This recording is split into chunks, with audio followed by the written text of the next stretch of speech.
Simula sa Lunes, January 26, 2026, magiging digital na ang South Korean Visa Grant Notice at hindi na ito ipiprint o ididikit sa Philippine passport ng mga aplikante.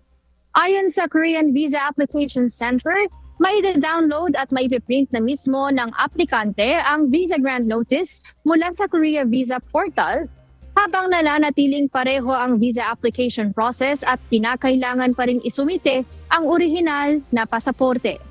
Ayon sa KVAC, ang pagbabagong ito ay magbibigay ng mas maraming espasyo sa passport para sa entry at exit stamps, ngunit hindi nangangahulugan ng pagbabago sa mga requirements ng Korean Embassy.